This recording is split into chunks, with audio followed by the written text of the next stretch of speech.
The Lives of the Saints by the Reverend Alban Butler, taken from the 4th edition, published in 1954. June 15th, Saints Vitus, Crescentia, and Modestus, all martyrs. These saints are mentioned with distinction in the ancient martyrologies. According to their acts, they were natives of Sicily. Vitus, or Guy, was a child nobly born, who had the happiness to be instructed in the faith and inspired with the most perfect sentiments of his religion by his Christian nurse named Crescentia and her faithful husband Modestus.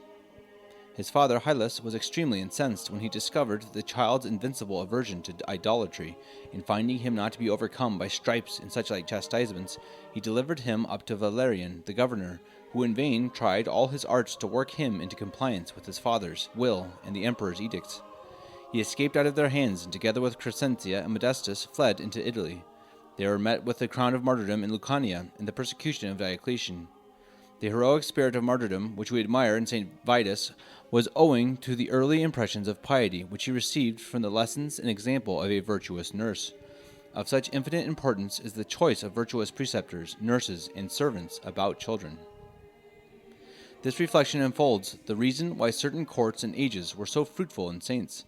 The pagan Romans were solicitous that no slave should ever have access to their children who did not speak with perfect elegance and purity of language. And shall not a Christian be as careful as to manners and virtue? It is a fatal mistake to imagine that infants are ever too young to be infected with the contagion of vice.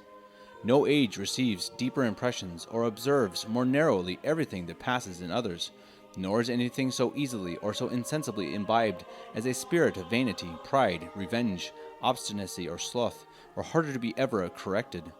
What a happiness for an infant to be formed from the mother's breasts, as it were naturally to all virtue, and for the spirit of simplicity, meekness, goodness, and piety to be molded in its tender frame. Such a foundation being well laid, further graces are abundantly communicated, and a soul improves daily these seeds, and rises to the height of Christian virtue often without experiencing severe conflicts of the passions.